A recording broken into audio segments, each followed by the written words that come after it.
वो राष्ट्रगीत जिसके बोलों पर लाखों बलिदान हो गए। वंदे मातरम कहते कहते इस मातृभूमि पर मर मिटे। आज उसके 150 वर्ष पूरा होने पर पूरे देश में कार्यक्रमों का आयोजन हुआ, जिसके जरिए देश के कोने कोने में आज फिर इस गीत ने देशभक्ति की भावना जगाई। लेकिन हैरानी है कि इस राष्ट्रगीत को लेकर देश के कुछ हिस्सों में विवाद भी बढ़ गया। अतीत में इस गीत के साथ किए गए समझौते के लिए भारतीय जनता पार्टी ने नेहरू और कांग्रेस को आड़े हाथों लिया, तो इसके बावजूद वर्तमान में भी समाज का एक वर्ग इसे उचित सम्मान देने को राजी नहीं।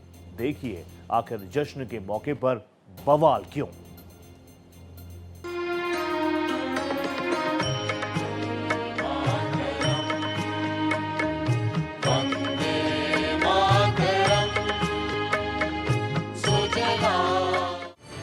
एक ऐसा मौका जब राष्ट्रभक्ति के रूटीन दिवसों से अलग एक गीत से पूरा देश एक साथ एक भावना से जुड़ गया।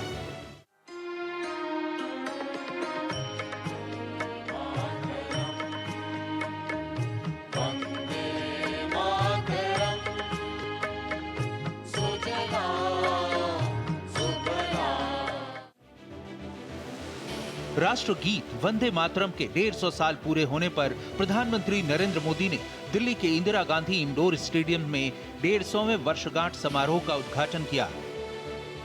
ये सिर्फ एक दिन का आयोजन नहीं, बल्कि राष्ट्रभक्ति और स्वदेशी भावना को समर्पित वर्षव्यापी अभियान वंदे मातरम @150 की शुरुआत है, जो 7 नवंबर 2025 से 7 नवंबर 2026 तक पूरे देश में चलेगा। इस मौके पर पीएम मोदी ने स्मारक डाक टिकट और सिक्का जारी किया। सांस्कृतिक कार्यक्रम आयोजित हुए। पीएम ने प्रदर्शनी का निरीक्षण किया।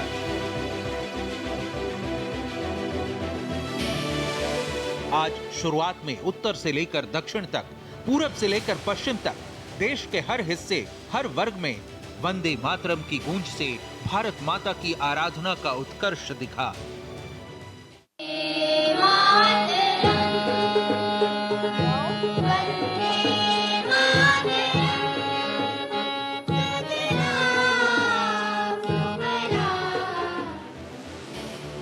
सुजलाम सुफलाम से लेकर भाग्य विधाता तक एक लय, एक प्रवाह, ऊर्जा स्पंदन का एक भाव और भावनाओं का वो उभार दिखा जो राष्ट्रीय एकता का आधार रहा है। उस राष्ट्र गीत के 150 वर्ष मना रहे हैं, तो ये देश के महान नायकों के प्रति हमारी श्रद्धांजलि है और ये उन लाखों बलिदानियों को भी श्रद्धापूर्वक नमन है जो वंदे मातरम का आह्वान करते हुए फांसी के तख्त पर झूलते हुए, जो वंदे मातरम बोलते हुए कोड़ों की मार सहते रहे, जो वंदे मातरम का मंत्र जपते हुए बर्फ की सिल्लियों पर अड़ीग रहे। लेकिन पूरे देश को एक भावना में पिरोने वाले इस गीत को लेकर भी सियासी विवाद छिड़ गया। बीजेपी प्रवक्ता सीआर केसवन ने कांग्रेस पार्टी पर राष्ट्रीय गीत वंदे मातरम में जानबूझकर बदलाव करने का आरोप लगाया और दावा किया कि 1937 में जवाहरलाल नेहरू के नेतृत्व में इस गीत से देवी दुर्गा की स्तुति वाले छंद को हटा दिया गया था। केसवन का कहना है कि नेहरू ने यह फैसला कुछ सांप्रदायिक समूहों, मुख्य रूप से मुस्लिम समुदाय को खुश करने के लिए लिया था, जो वंदे मातरम को हिंदू राष्ट्रवाद का प्रतीक मानते थे। पीएम मोदी ने आज इसे लेकर पूर्व पीएम नेहरू और कांग्रेस की नीतियों पर सवाल उठाए और देश के विभाजन के लिए जिम्मेदार ठहराया। वंदे मातरम की भावना ने पूरे राष्ट्र को प्रकाशित किया था, लेकिन दुर्भाग्य से 1937 में वंदे मातरम के महत्वपूर्ण पदों को उसकी आत्मा के एक हिस्से को अलग कर दिया गया था। वंदे मातरम को तोड़ दिया गया था, उसके टुकड़े किए गए थे। वंदे मातरम के इस विभाजन ने देश के विभाजन के बीज भी बो दिए थे। राष्ट्र निर्माण का ये महामंत्र इसके साथ ये अन्याय क्यों हुआ, ये आज की पीढ़ी को भी जानना जरूरी है, क्योंकि वही विभाजनकारी सोच देश के लिए आज भी चुनौती बनी हुई है। यही वजह थी कि आज दिल्ली में हुए कार्यक्रम में वंदे मातरम के पूरे छंदों का पाठ हुआ, जिसमें मां दुर्गा की स्तुति भी शामिल है। कोटि कोटि भुजे मृत कर करवाए, देव बोले मातुमी ओ बोले, बहु बल धारिणी नमामि तारिणी, त्रिभुदल वारिणी मातरम वंदे मातरम। तुम्हें भेजा तुम्हें मगर पीएम मोदी और बीजेपी के इस हमले पर कांग्रेस अध्यक्ष और राज्यसभा में विपक्ष के नेता मल्लिकार्जुन खड़गे ने राष्ट्रीय गीत वंदे मातरम के 150 वर्ष पूरे होने पर सोशल मीडिया पर एक लंबी पोस्ट की।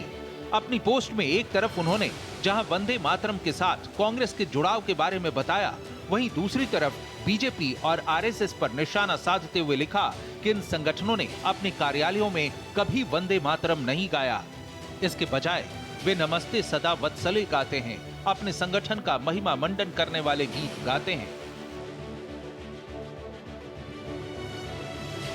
इस विवाद का यही अंत नहीं हुआ, बल्कि वंदे मातरम राष्ट्रीय गीत के 150 साल पूरे होने पर महाराष्ट्र और राजस्थान जैसे कई राज्यों में सभी स्कूलों में इसे गाने का सरकारी आदेश जारी हुआ।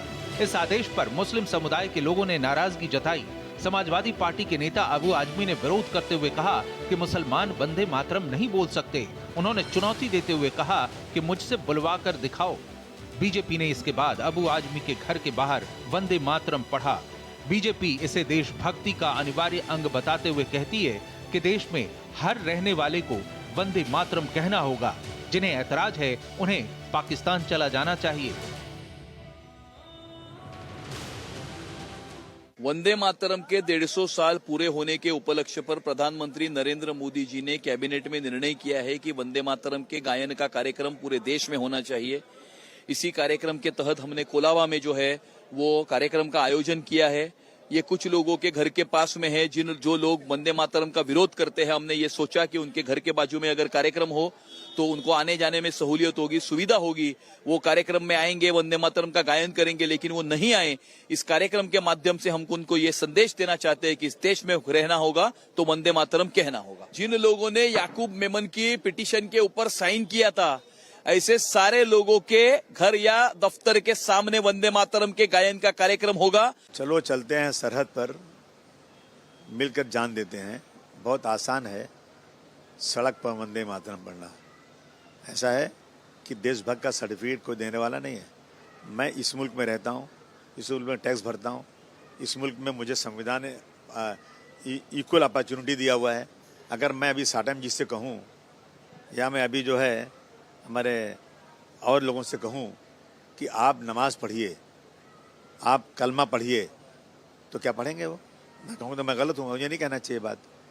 आप सबकी अपनी अपनी धर्म में आस्था होती है। और मैंने हमेशा कहा है ना कि बहुत से मुसलमान पढ़ते हैं, किसने मना किया उनको? ये गीत है जो भारत की गाथा बताता है। ये गीत वो है जो भारत के महान इतिहास को बताता है। ये गीत है जो भारत को की अस्मिता के बारे में बताता है। तो ऐसे गीत को गाना ये हर एक भारतवासियों के लिए अभिमान की चीज़ है, अभिमान की बात है। और जो लोग इस गीत को गाना से इनकार कर रहे हैं, वो इस गीत का ही नहीं भारतवासियों का अपमान कर रहे हैं।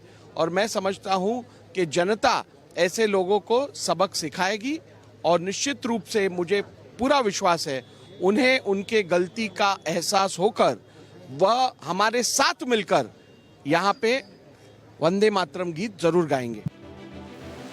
वंदे मातरम राष्ट्रगीत को लेकर एक तरफ बीजेपी गौरव दिवस मना रही है, वहीं इस पर शुरू हुए विवाद को लेकर बीजेपी नेता कमाल खान कहते हैं सारा विवाद कांग्रेस के तुष्टीकरण की देन है।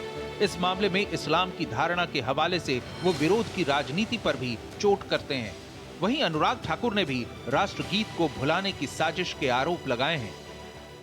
कि जिस तरह अंग्रेजों ने डिवाइड एंड रूल किया, फूट डालो और राज करो, उसी तरह कांग्रेस पार्टी ने भी तुष्टीकरण की नीति के तहत देश पर शासन करने का काम किया।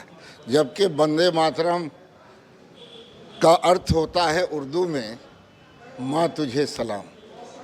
देश का ही नहीं, अंतर्राष्ट्रीय AR रहमान ने उस गीत का उर्दू में तर्जुमा करके आपका गीत बनाया, वंदे मातरम, यानी कि माँ तुझे सलाम।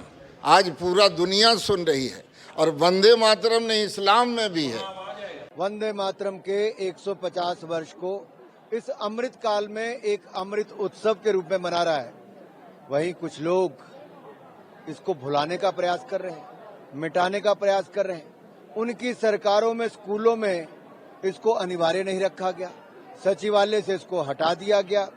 उन पार्टियों के कार्यक्रमों में वंदे मातरम का कोई स्थान नहीं है और ये दल कोई और नहीं, लंबे समय तक सत्ता में रहने वाले परिवार और पार्टी ने वंदे मातरम को भुलाने का एक तरह से संयोजित तरीके से प्रयास किया गया है।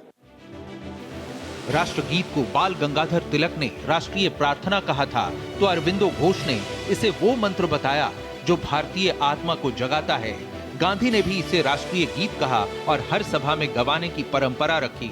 नेताजी ने आजाद हिंद फौज के शिविरों में वंदे मातरम को सैन्य सलामी के रूप में अपनाया। स्वतंत्रता संग्राम के हर चरण में ये गीत नारे की तरह गूंजा, जिसे गाते हुए हमारे कई वीरों ने फांसी के फंदे को हंसते हुए गले लगा लिया। आजादी के संघर्ष का पर्याय और भारत के भविष्य की उम्मीदों का दर्पण हमारे राष्ट्रगीत को लेकर शुरू हुआ विवाद एक त्रासद स्थिति है। सवाल है अतीत के विवाद, यानी वंदे मातरम से दुर्गा स्तुति 1937 में हटा दिए जाने के बावजूद आज ये जिस स्वरूप में है, आखिर उसे अपनाने और सम्मान से गाने से देश का कोई भी नागरिक आखिर विरोध कैसे कर सकता है? Bureau report, Bharat express.